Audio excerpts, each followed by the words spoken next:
Ladies and gentlemen, welcome back to another episode of Idiosyncratic Fables, where I have done my best to create a platform where I want to hear everybody's story, but insomuch to where I want the area to become just a safe space to where you can share any story that's on your heart where normally you wouldn't feel comfortable sharing it elsewhere. Because at the end of the day, everybody has a story to share, and I want to hear yours. Before we get into this month's guest, which I'm really excited to introduce you all to, a little bit about what I've been up to lately. First, both in the audiobook world as far as the written world as well. I've got currently in the studio working on book 2 of a sci-fi trilogy by apparently titans in the hard sci-fi world, if you will, Gregory Benford and Larry Niven. This is Shipstar in the Bowl of Heaven series. Really, really excited to dive into this one, and just all of the time and research they dedicated into these books is mind-blowing. Let's see, my first ever lit RPG I did is in final QA production. That should be live here soon, called Elsewhere by Doug Losey. And as soon as that one goes live, I'll bring him on to interview him and talk about his mindset as to that fantastic work of art. Coming up, I've got book 3 in that Bowl of Heaven series. That'll start in late June, and then Doug Losey's second book will start immediately after that one. My writing seems to have been given gasoline, energy drinks, whatever euphemism you want to plug in, because it has just taken off, and I couldn't be happier. Where I started, or stopped, I should say, at a 45,000 word count, it's like, man, I just feel like I'm stalling. Something happened, because now, just starting this week, I was able to plug in at least 1,000 words per day or more, and I'm now sitting at, as of last night, 53,700 words and counting. So the hard date I've set for myself of July 1st looks like I'm really going to hit that as far as being able to finish my rough draft of my first ever manuscript. Really excited about that. Now, I don't want to keep going on about me, because the whole point is to bring guests on and talk to them and share their amazingness with the rest of you. My next guest is a fantastic lady who I've met through the VO Freedom or VO Pro course that both of us are a part of, headlined by Paul Schmidt. Evelyn McCauley comes to us with just a fountain of wisdom and expertise. Ladies and gentlemen, Evelyn McCauley. Evelyn, thank you so much for being on the show today. My pleasure. Thank you so much for having me. This is going to be fun. Oh, this is going to be amazing. I'm just beside myself with just, yay, Evelyn's here. Okay.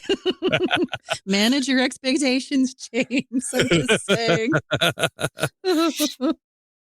So, in the world of voiceover, what initially got you started? Oh, gosh. So, I'm an actor and a singer first. That's my background. Way back in high school, I did a radio ad. And even then, somebody said, oh, you'd be really good at this. And I didn't pursue it at that time because, I was 18. What did I know? Right. And then I did a show here in Raleigh. Oh, it's probably 10 years ago now. And the choreographer also happened to run a small video production house with her husband. And she said, you would be really good at this. And I looked into it then, and I wasn't quite ready to take the plunge because it's a big ramp up cost and time and training and so forth. Sure. And then the pandemic happened and nobody went anywhere, right? And information for Such a Voice, which is a training program out of Vermont, crossed my Facebook feed. They were offering a free class, and I thought, okay, why not? Yeah. And long story short, got my training through them, my first demo through them. Really thrilled with that experience because I learned so much. And they not only taught you technique, they also taught you marketing, which is extremely important and probably just as important as being talented in this industry, maybe more absolutely. so. Yeah. And I just started auditioning and training, and I'm in my 4th year now I am focusing on long form. So for folks who don't know what that means, it's narrations, documentaries, audiobooks, corporate training videos, things like that. I am also dipping my toe into commercial because that's where the money is. Let's be honest. Right. But I love audiobooks and narrations and things like that. I just love doing it. And turns out I'm pretty good at it because, and this is a conversation I've had with one of my coaches. I think it's because I'm a musician. Okay. Because one of the things you have to be able to do, particularly in narration, is read ahead. Yes. And you have Sight to be able reading. to, yeah, you have to Yeah. do that as a musician too. Because if you know how to sight read, which I do, you got to read a couple measures ahead so you know what's coming. And I that has built the skill for reading. It's amazing. I can fully relate to that because I too am a musician. I've been playing drums both recreationally and going all the way back to concert band in like the 6th grade. Nice. So yeah, having the ability to sight read and read ahead and know what's coming, yeah, it's paramount in what we do as audiobook narrators. Oh, yeah. Makes such a difference. Absolutely. Let's go back to you mentioning being an actor. How Mhm. long were you doing that? I think I came out of the womb with Shakespeare in my hand. Okay. Not exactly. Not exactly. But children's theater. Okay, Oh, yeah. fantastic. My first play, still remember it. The Lion, the Witch, and the Wardrobe. Yes. It was such a treat. They did, my favorite memory of that is the way they decided to do Narnia. Okay. It was a black box theater. They built this huge platform that was probably 10 foot in the air, and that was the house. Oh, And to what get fun. to get to Narnia, you went down a slide. Oh, that's cool. It was awesome. Oh, I would love to see that It and was or awesome. participate in it. Yeah, it was fun. Oh, I remember the woman playing the White Witch scared the crap out of me okay. because she was, of course, I was small, but Well, she yeah. was very tall, long, dark hair, looked just like the woman in the illustrations in the book. Oh, And wow. she was frightening, lovely off stage, but oh my God, chilling, Yeah, so chilling. so she did her job well then. Yes, she did. But then I off and on I did some in grade school. I was the witch in Hansel and Gretel, Okay. which was great fun. Um, and then I went to high school. We moved around a lot, so that was part of the issue. Um, and the next time I really focused on it is they built a youth performing arts high school in Louisville, Kentucky, where I was living. They had just built it the year before. And I will never forget this. I walked in to see, I think it was a play. And I walked into the theater and I went, oh, I belong here. Oh, how do I get here? And I went the next year. And I went there for 2 years. I was a vocal major and a drama major there. That's wonderful. Yeah, it was cool. So along with an early start to Mm. acting, would you say the passion for singing started around the same time? So my mother was an opera singer, Oh, cool. and my sister and I both sing, and we have a theory about that. My mother was training as a vocalist when she was pregnant with us. We heard it. Of course we heard it. Right. And so we both came out singing too. Oh yeah. That I have sung as long as I can remember. that's fantastic. Yeah. Let's focus on audiobooks. What would you say your favorite genre to narrate is? Ooh.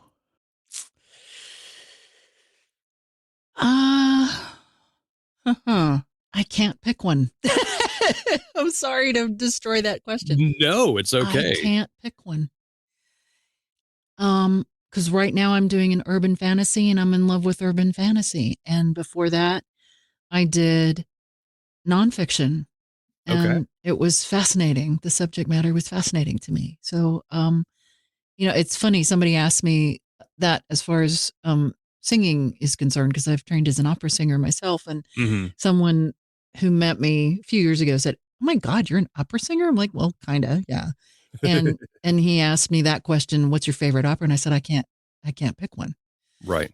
And he said, "So probably the one you're working on, right?" And I'm like, "Mm-hmm.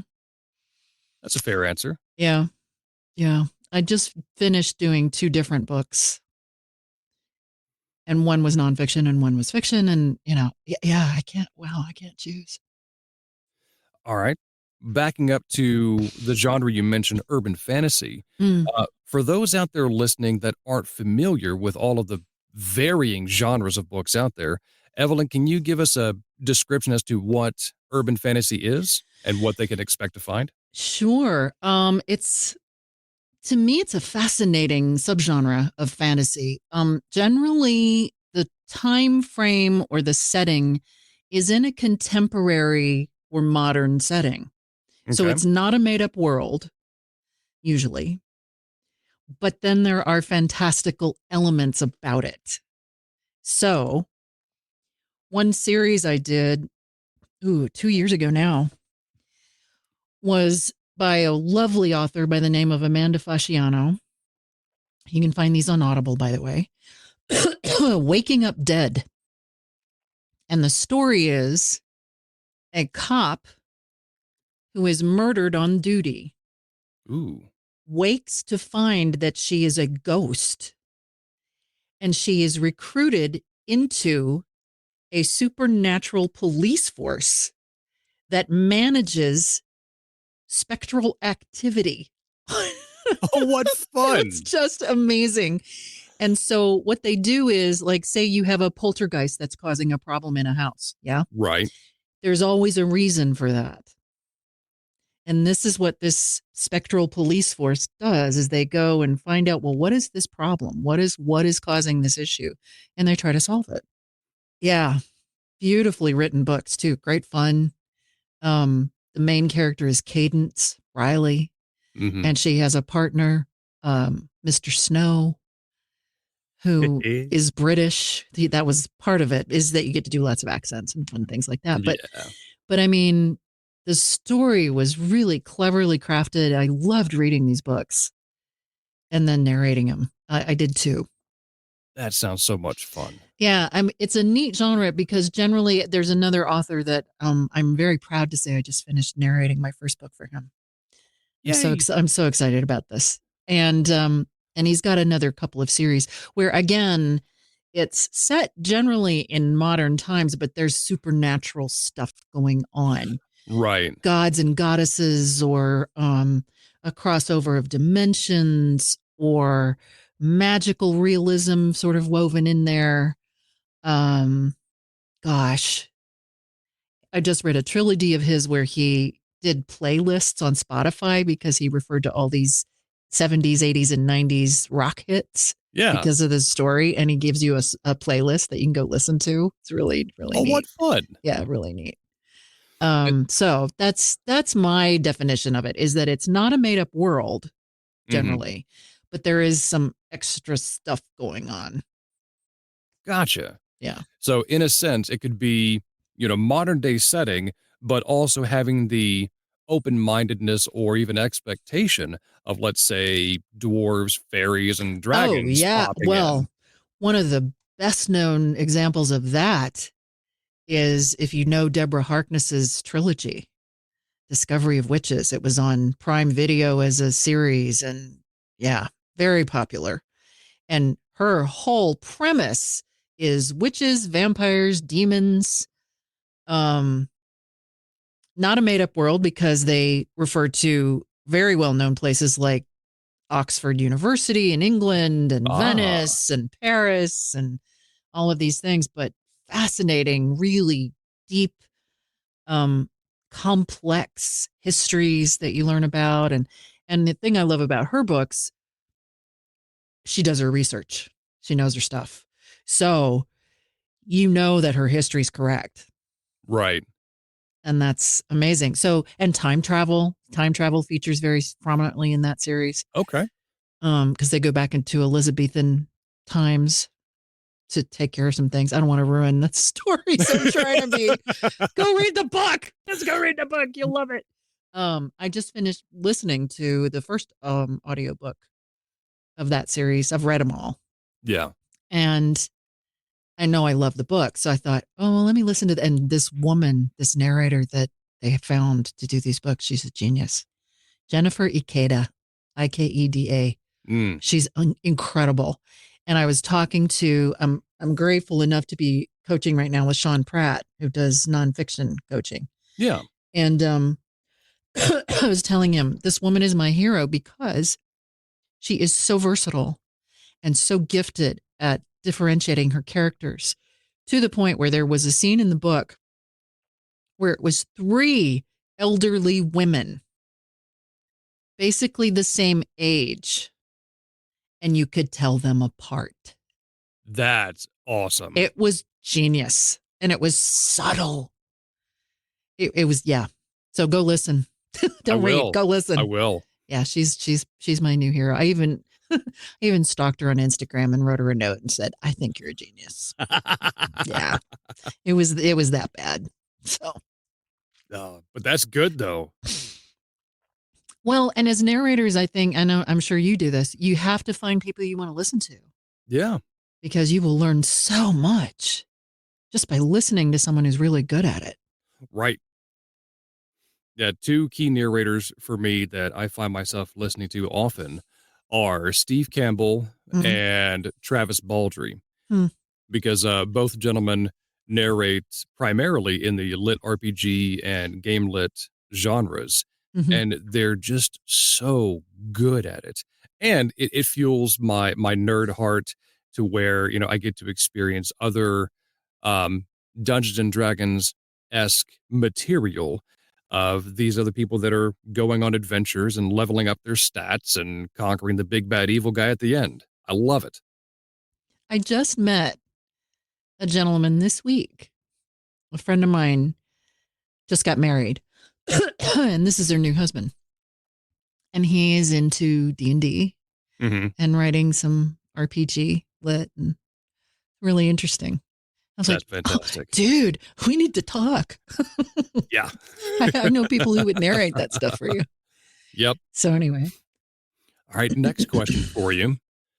Do you have a favorite genre of book to read leisurely but not narrate? Wow. Well, fantasy, I would say, sci-fi. But I like biography too. Okay. I'm reading one right now by a guy by the name of Brian Skellen. My latest kick is to go to cons or book fairs and actually talk to the authors and buy their books. So we have a big Galaxy Con here in Raleigh, and when I went the last time, I bought 14 books. Yeah, I'm actually to carry on them all to my car. My husband and I were so laid down because a lot of them were hardbound. Yeah. So we're like, oh my God, why did you do this? It was so funny. My wife and I do that same thing. We went to a book fair up in northern Iowa and had that exact same issue. I'm not going to call it a problem because it's not. No, it's books not are never a problem. No. But we met wonderful authors and bought almost all of their books. It's and so then, cool to talk to them, isn't it? Yeah. And then there was a second one in Des Moines not too long ago, and same thing. We walked away with a lot of books, and of course, no regrets. I've always loved to read. As a kid, I remember spending seriously an entire afternoon up in my room reading a book. Yeah. Instead of other stuff, which set me up for loving to be a narrator. But yeah, I will always I have a stack of books upstairs that I just got that I'll start digging through. But no real, I've read everything. I've read historical novels. I've read some romance, although I'm not really, I like cozy mysteries. I love a good thriller. I love a good suspense novel. I love a good military thriller. I love it all. I really do. Probably the only thing I might not get into is, really deep philosophy because I don't want to think that hard. But even then, I'm listening to James Clear's Atomic Habits right now. Oh, that's a good one. So yeah, it is a good one. But Leonardo da Vinci's notebooks. Okay. I'm not familiar. Somebody took the time to translate his actual notebooks into English. Oh, wow. Yeah. Yeah. And if you know anything about him, he wrote in a special kind of shorthand backwards. You have to look at it in a mirror. The actual manuscripts, you have to look at them in a mirror to read them.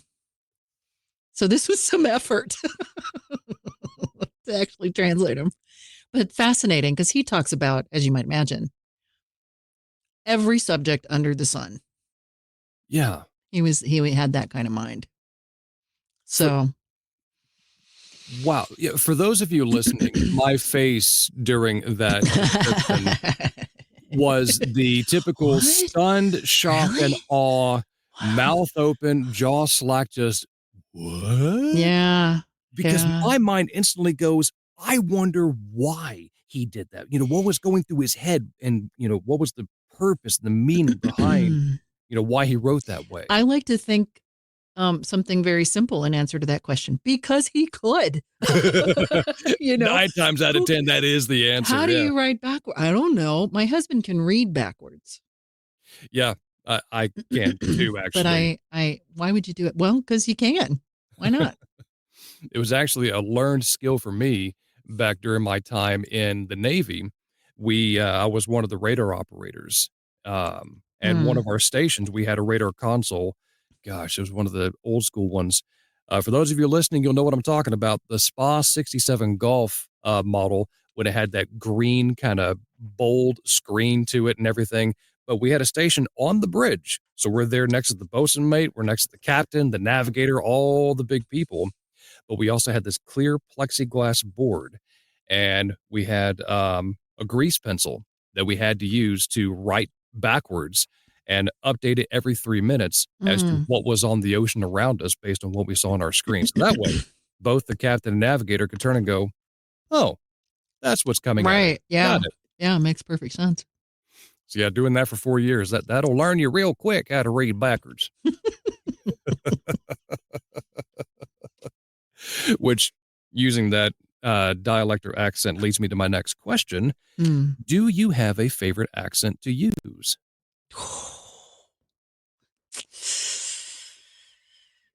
I just recently did Scottish. That was fun. Okay.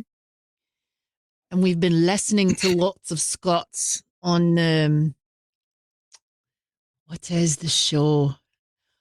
Department Q. It's a great detective sort of thriller with Matthew Good, if you know Matthew Good. I do. And Irish is very easy for me because it's very musical, you see. Yes, it is. And so, and British. I have 3 British. I can do Cockney if I have to. And then, of course, RP. Yes. And all you have to do is talk through your nose. Make sure that everything is enunciated. Yep. Yes. And then, but I also love doing the Russian accent, It's very easy for me. I think it's because I speak languages as I sing. So I've sung in Czech, German, Italian, Russian, French, German. Oh, wow. I said German. It's okay. Spanish, Hebrew, Chinese. Good heavens. Yeah. So, and it's funny. I remember my mom telling me as a kid, I had a facility for languages. I would sit and be able to read the English alliteration of any language. And there's a story that I forget how old I was. I was pretty young.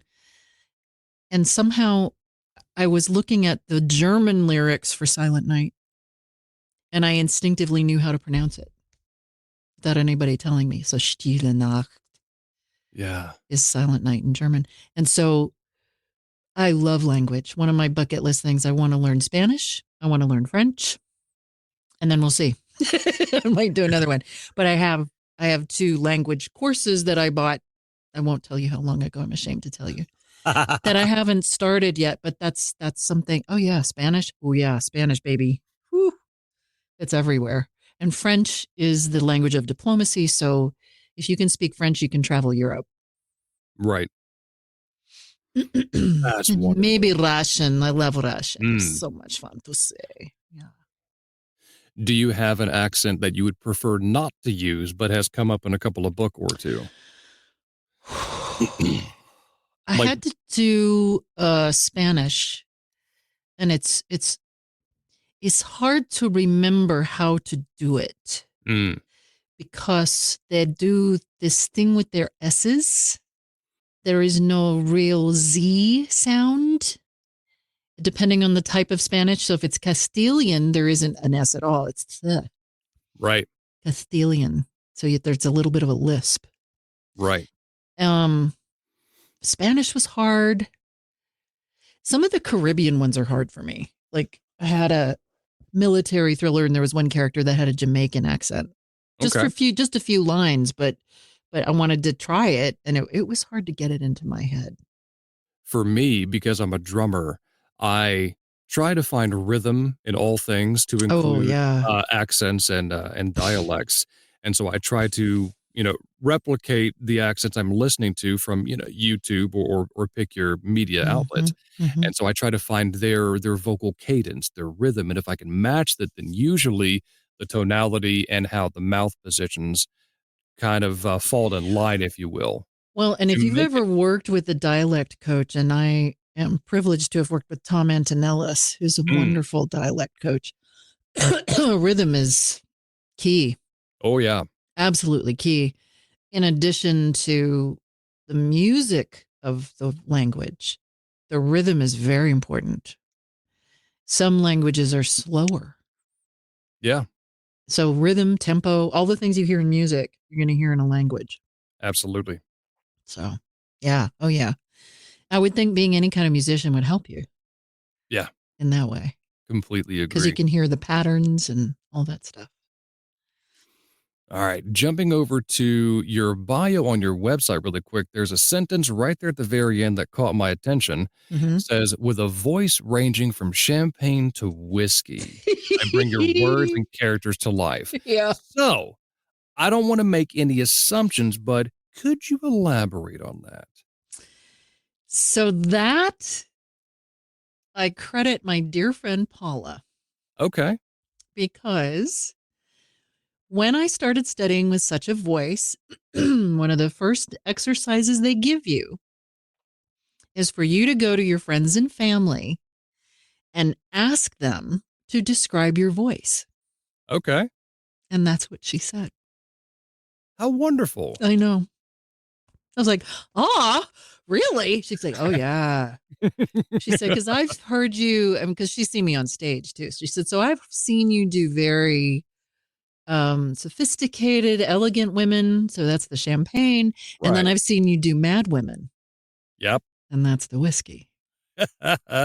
Plus, I like both. So That's where I was kinda hoping you were yeah, gonna go to. I have a scotch collection.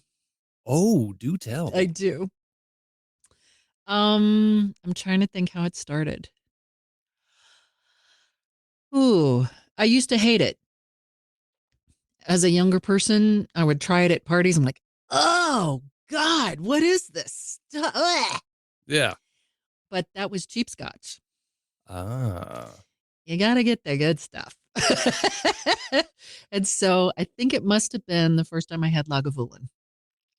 okay. Lagavulin is very peaty. The way they make it is they burn the casks that the whiskey, if you know how whiskey is made. So you make the Yep. mash and you let the stuff sprout and then you cook it and then you put other flavorings in it and all this kind of stuff. But then you strain it and put it into wooden barrels. And depending on what's on the inside of the barrel, that's what the whiskey's going to taste like. So if it's just plain oak, then it's going to be oaky and the color will be very light and pale. Mhm. But if they char the inside of the barrel or they put peat inside and burn the peat and let the ash coat the inside and then they put the whiskey in, the whiskey, because it's alcohol, absorbs that flavor. So Lagavulin has this smoky, mossy, earthy, and it's very dark brown. And it is yummy if you Mm. like that flavor. Oh, that It's a sounds it's a delightful. very strong flavor. And then my husband who's from Canada, so we go there frequently. So I get to go to duty free all the time. So I just started choosing scotches in the duty free that I'd never had before. Okay. And then we go to the Scottish Highland Games every year, and they have a scotch tasting. Of course Oh, they what do. fun. Of course they do. So you go, and people have donated bottles from, and some of them you can't get in the States. You've got to go to Scotland to get them.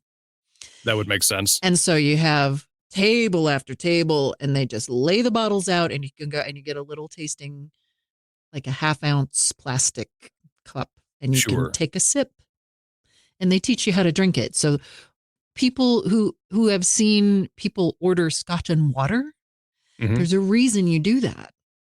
Oh, I'm very familiar with that. When you add water to a fine whiskey, it opens up the flavor. It Exactly. dilutes it just enough so that you can taste not just the alcohol, but the undernotes and all that lovely aftertaste that you should get in a fine scotch. So I don't even know how many bottles I have. I have several. And then when I travel, like I brought home some Japanese scotch. I Yes. know. It's like, Yes. what? But they fell in love with the process and they make their own. And it's Yeah. good. It's pretty good. It's funny you mentioned the fact with water and scotch Mm. because that principle is true also in the world of bourbon. That's my Yes. Oh, preferred. yeah. Yeah. I got into bourbon probably about 3, maybe 4 years ago tops, um, and dove deep into it just to learn as much as I could about the Well, and process see, one of and the my favorite culture. cocktails is an old fashioned. So That's quickly becoming my favorite as that well. is bourbon and orange peel and I bitters. Yep. And if you're, I think it's also a cinnamon stick in there as well. Depending on the recipe. Yeah. Yes. I like it when, like, if you go to a restaurant, I like it when they get a real orange and Mm. a thick knife and give you like a inch wide swath Oh, of yeah. rind because that really flavors the bourbon. Sometimes I've had it with cherry. As have I. That's good. That's good. One of the Any most citrus will interesting work. Yeah. Yeah. One of the most interesting ones I had was that orange rind you were talking about, but they used chocolate bitters in the old fashioned, Oh. which was really Ooh. good. Well, see, Yeah. I like stout too, and chocolate stout's one of my Mhm. favorites. Yeah. Same here. Yeah. Good stuff. But yeah, going back to the bourbon, I watched a documentary simply called Neat. It was a Hmm. documentary featured on Hulu, which sadly is not there anymore. But they walked through the whole process as to how it was made. And then they wrapped up the documentary with a gentleman who works at the Buffalo Trace distillery. Oh, wow. And he was a third generation employee, saying that his grandfather Yeah. worked there, then his father. But he went through the whole process with the first tasting before it went into the barrels. So you just had Hmm. like the white liquid, Right. and he had people, first taste it and then put a drop in their hands and they wave them around, clap, take a sip of water, do it again. And every time they did that, they were able to smell different notes in the Yeah. bourbon itself, as Oh, far as yeah. the corn, the Hmm. bread, the Hmm. oak, all of that. Hmm. And he said what was funny is that after they used brand new white oak barrels, they will never use those barrels again. But Right. instead, they will ship those overseas because Scotch makers will Right. use those same That's bourbon right. barrels. I'm like, Yep. oh, how cool. They use sherry barrels. They use port barrels. They Mm-hmm. use sometimes they use wine barrels because the wood being porous will absorb whatever you put in it, Correct. right? So you can layer flavors. Can you imagine that? They probably only use the barrels like once or twice though. Because I would think after a while it's like bleh. Um, and I like blended scotches. I know there are probably some purists out there who just went, but there's a blended scotch that I love called Talisker Dark Storm. Mm. It's really good. And what's funny is I have a good friend, a fellow singer. big bourbon freak. Okay. Buffalo Trace, she'd be all over that, right? Oh, yeah. And I had some folks over and she tasted Tart Storm and went, "This is scotch?" I'm like, "Mm-hmm." And she's like, "Oh." I said, "Well, I'll send some home with you. I've got a big bottle here." And she gave her husband some and they were both like, "Oh my God, this is really good. And it's scotch and we hate scotch." I'm like, "Well, but you got to have a good blend. It's like a good blended red in Yeah. wine. Some blends are great. Some blends are awful."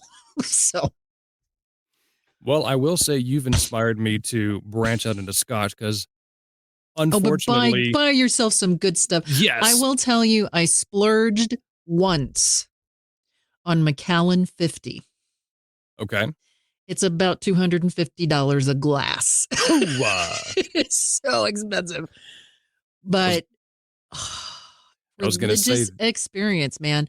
It's the thing about alcohol is if it's cheap, it means they haven't refined the alcohol a lot. They haven't let it age.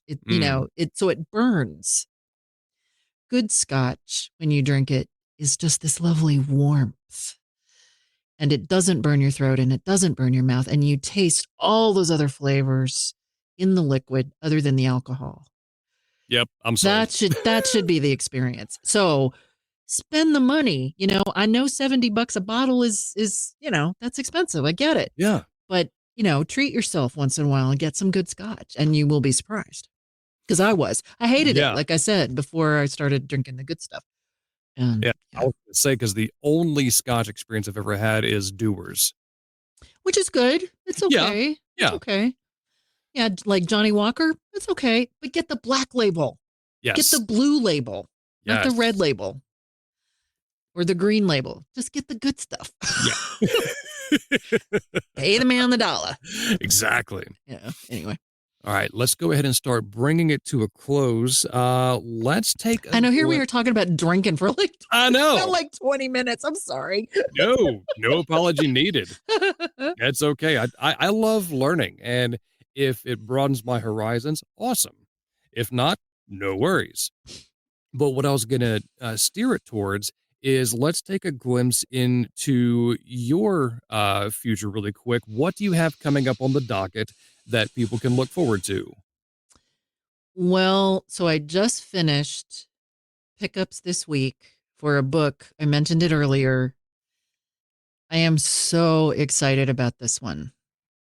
This is an author I met 2 years ago and read 2 trilogies of his. And at that time, I told him I was a narrator. And he said, "Oh, okay." And when I bought his books, one of them was his retelling of Charles Dickens' A Christmas Carol. Oh, what fun. He has gender swapped it and modernized it. Huh. And that's all I'll tell you. Oh. The title of the book is Carol. Okay. His name is Darren Kennedy. I hope it will be out over the summer. They wanted to try to get it distributed so that people could start thinking of it in terms of a holiday gift. Yeah. But I must say, his writing is, so vivid. And he has a very musical sensibility. Okay. His other trilogy, one of them is called Fugues and Fables. And he based the novels, there's 3 novels there, on the music of Stravinsky, Mussorgsky, and Tchaikovsky. I love Tchaikovsky. And these are fabulous books. He's just very creative. And his writing is very honest and eminently readable.